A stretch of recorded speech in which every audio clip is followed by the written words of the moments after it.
Hello mga mare, dahil weekend ngayon may time tayo para mag-ihaw. Tara, mag-ihaw tayo ngayon ng baboy. So una, i-marinate muna natin siya sa bawang, kalamansi, tapos lagyan na rin natin ng paminta. Para sa akin, mas maraming paminta, mas malasa. And then after nyan, lagyan na rin natin ng patis, konti lang, yung tamang alat lang. And then, syempre yung toyo para pampakulay sa ating iihawing baboy.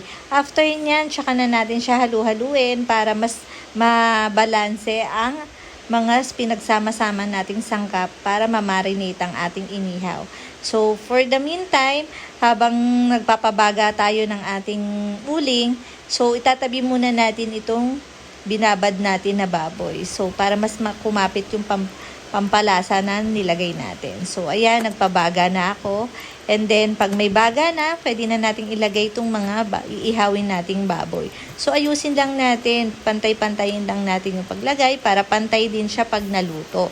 So, para lahat ng parte ng baboy na ating ilalagay ay pantay ang pagkakaluto. Ayan. So, hintayin lang natin siya mga mare hanggang sa maluto yung kabilang side bago natin siya bilingin. O yan nga pala, tinapatan ko siya ng electric fan para mas madali siyang magbaga. So, hindi ako gumamit ng pamaypay. So, pag mga ganyan, medyo bantayan na natin kung kailangan ba na natin siyang baligtarin. So, sa pagtatingin natin, ayan, medyo luto na. Pwede na nating baligtarin ang ating inihaw na baboy. So, mga mare, ang ganda na ng kulay niya, 'di ba? So, nakakatakam na siyang kainin. So, mukhang mapaparami ata ako ng kain ngayong linggo. So, ayan. So, mapapansin nyo, pinagpapalit-palit ko siya ng pwesto kasi doon sa part na malakas yung baga, nandun yung minsan mataba yung baboy. So, pag tumutulo yung mantika niya, umaapoy siya. So, pinagpapalit ko siya doon sa baboy na medyo hindi pa masyadong luto para hindi siya masunog. So, ayan, bantayan lang natin, tas biling-bilingin lang natin hanggang sa maluto ang ating inihaw na baboy. Oo nga pala nga mga reds, dinagdagan ko na rin ang aking ihawin. So, bumili na rin ako ng talong para may gulay, and then, inihaw na tilapia. Naisipan ko kasi ang aking husband ay mahilig sa inihaw na tilapia.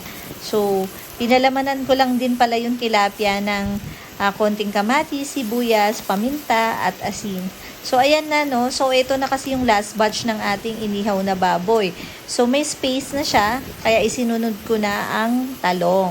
So, kaya ko nga pala mga mare inunang ihawin ng ang baboy, kasi nga pala, ito ay mas matagal maluto kaysa dun sa mga talong at tilapia.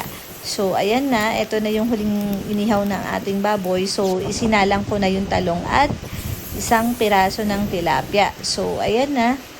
Ito na yung last. Kaya, ayan, isalang na natin pareha. So, 2 tilapia lang pala mga mare ang aking binili at 2 talong. So, kasama ko na rin kasi ang kakain dito ang aking mother. So, ayan mga mare, nakaihaw na tayo, nakaluto na tayo, time to eat. Halika na, kain tayo, tikman natin ang ating inihaw. So, ayan na nga, kasama ko na si Habi tsaka si Josh. Tapos nagkanaw kami ng sausawan, ginayat lang na kamatis, sibuyas, paminta at pinigaan ng kalamansi.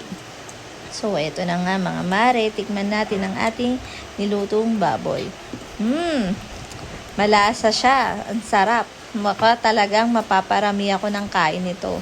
Ang sarap talaga. Pag weekend, tapos ganito yung ating pagkain. Ang sarap. Tapos kasama natin siya. Leka, tignan na natin at kumakain din ang aking hubby at si Josh. Ayan sila mga mare. Thank you for watching!